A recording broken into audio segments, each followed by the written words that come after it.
This is the Uptick Newswire Stock Day podcast, sponsored by InvestorsHangout.com. Subscribe to us on iTunes, Google Play, and YouTube to stay up to date on penny stock news and interviews, public information on OTC, pink sheets, and microcap stocks from around the world, with your host, Everett Jolly. On today's show, we have another returning guest. I'm super excited to have him back on the show. Gosh dang it, he's waited 4 months to come on, but the last time I told you about this stock was at 30 cents. His stocks went from 30 cents to 53 cents.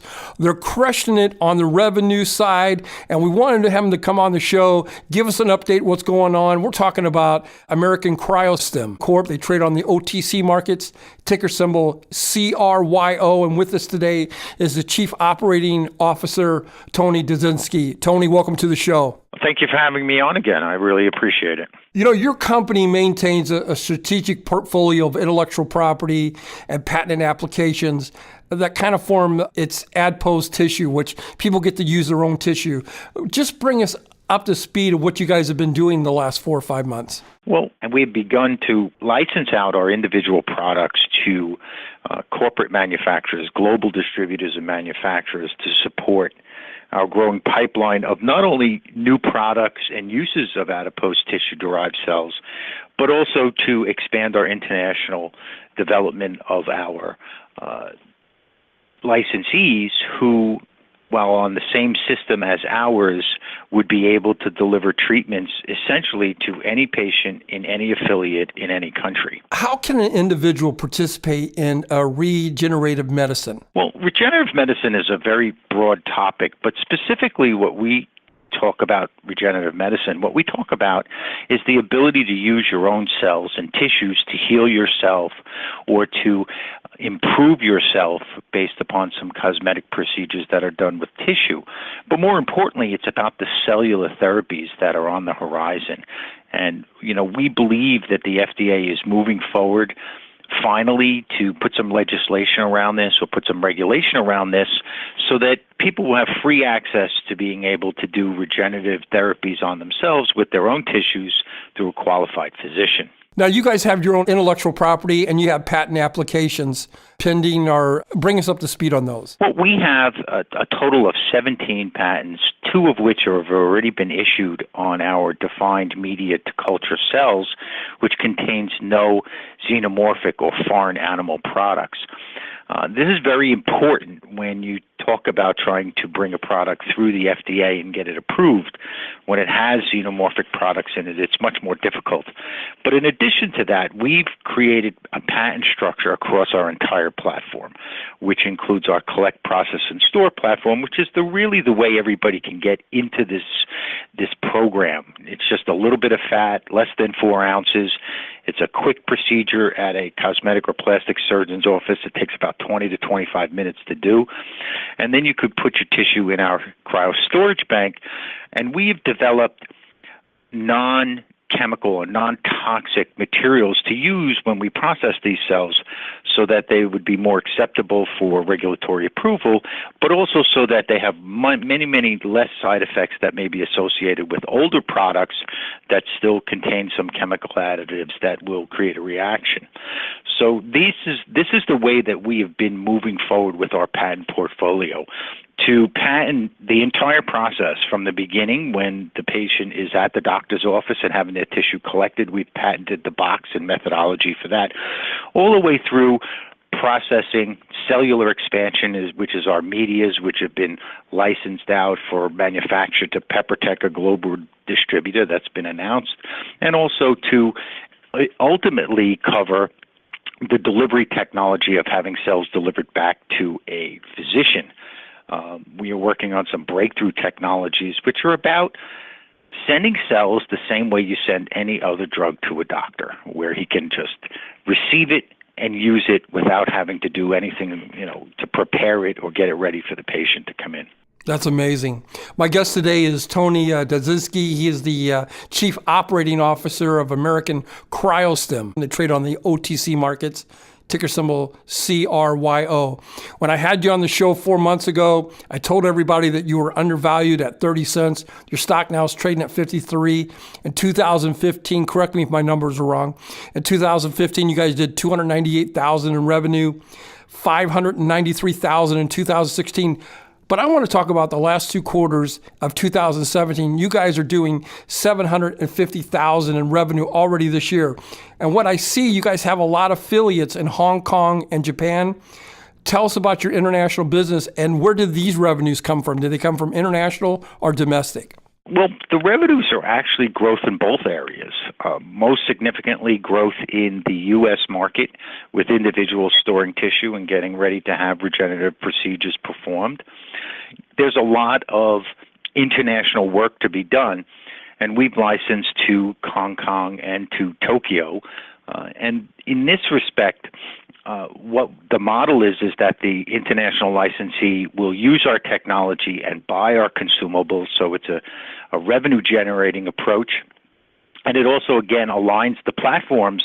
So if a patient wanted a treatment that was not available in the United States and had their tissue or cells stored with us, but that treatment was allowable in Tokyo, we would allow that patient to transfer his tissue or his cells into the Tokyo affiliate and then go to Tokyo and have the treatment performed. And this is the basis of our international strategy. We are looking to create affiliates around the globe in areas where cellular therapies are a little bit easier to obtain, so that in the interim period before the FDA moves forward with either regulation or approvals, people who need treatment now can get it now. And it also supports the company's overall revenue strategy of diversifying its revenue across multiple channels, so that should there be a slowdown or some cyclical nature of the business, we can even out that cyclical nature of the revenue. You know, it amazes me. Last time we talked, you guys moved to a bigger laboratory in New Jersey. How's that coming along? That facility is absolutely fabulous. We've been able to increase our throughput by about 20 times. That's amazing. That's a pretty good number. When you move from facility to facility, these facilities are very expensive, and you need to plan them with forethought of what your business is today, but what your business can be. Absolutely. So we built this secondary facility so that we can grow over the next 2 or 3 years without significant capital investment into a new facility. And then that gives us a longer time to plan the next facility, which I'm sure will be much bigger than the current one. You know, if I was listening to this interview and I wanted to buy your stock, what does the future hold for American Cryostem Corporation for me as an investor? Well, American Cryostem is all about delivering unique regenerative therapies to individuals. There has been significant amount of published data relative to these types of cellular therapies. And interestingly enough, a lot of that data says that when you use your own tissue and cells, it's safer than using a donor-based cell therapy, which can cause an adverse reaction. In using your own, it's more methodical. It's more in line with what the regulatory concepts about that are. So as we push forward, and we've completed substantially all of the laboratory work and the product work that we've been involved in the last 6 or 7 years, we are pushing forward toward the approval of these regenerative therapies, both in the United States and in other developed areas such as the European Union and Canada, Mexico, so that our patients who come from all over the world can access treatments and be delivered therapies. Can we switch gears and talk about metrics just for a second before I let you go? Sure. Sure. Your float, is that still 7.8 million shares? Yes, it is. You know, that's really amazing. I want to give you kudos because I have hundreds and literally hundreds of CEOs come on my show every 6 months. And your market cap, the last time you were on the show, was at 10.6 million. Today it's at 23.6 million, and your float's the same. So, you know, when I talk to my investors about investing in small companies like this, it's all about management. And Tony, I want to take my hat off and give you guys kudos. You guys are knocking it out of the park. So congratulations on that. You haven't changed the flow. Well, thank you so much. You know, John and I, our CEO, both have Wall Street backgrounds, and we spent our 80s and 90s and the early part of 2000s in that business.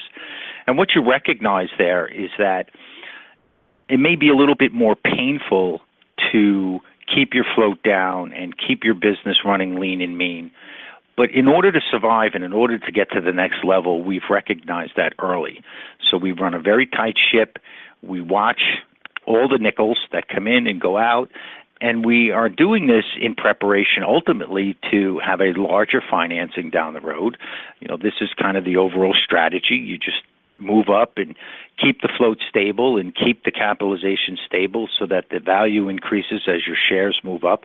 And ultimately our goal is to do a larger financing when appropriate and then move the listing up from where it is on the bulletin board, pink sheet, so to speak, and into a national exchange. Absolutely. In closing, Tony, is there anything that we didn't get a chance to touch upon that you would like to get out to my listeners? Well, I think that everyone who's looking at the biotech market should look from the perspective that you're either categorized as a single play, meaning a lot of companies out there have one item that they're working on, one approval they're looking for the FDA to approve. And unfortunately, if that gets derailed, that company could face some serious financial setbacks. Absolutely. What we've done over the last eight or 9 years is actually built a secondary business from all of our development and patented technology that we can license out. We don't ever want to build a big plant or have 1,000 employees making media or these types of things. But our intention is to license it out, generate some stable revenues from it so that as we move through the process of FDA approval of the final cellular products, we can continue to support ourselves without having to continually go back to the well and increase float and increase dilution to the existing shareholders, because we have a great set of core shareholders who have been supporting us for 8 or 9 years. Anytime we need some help, they help us. And I think that that's a great strategy for us to move forward and increase the value to the investor. You have a company that cares about its shareholders. You could tell that by the way they manage the things around there. I wish you nothing but continued success, Tony. Thank you for taking time out and coming on Stock Day. And hopefully you guys won't wait 4 months to come back on. Thank you so much, and you have a great afternoon.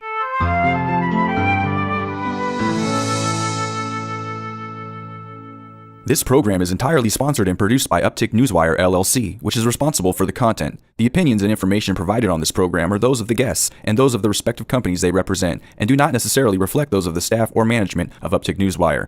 Uptick Newswire encourages all listeners of this program to do their due diligence and research when determining investment strategies that will work for them, or to seek the assistance of an investment professional. The guests of this program may have paid for its distribution and are not directly affiliated with Uptick Newswire or this station.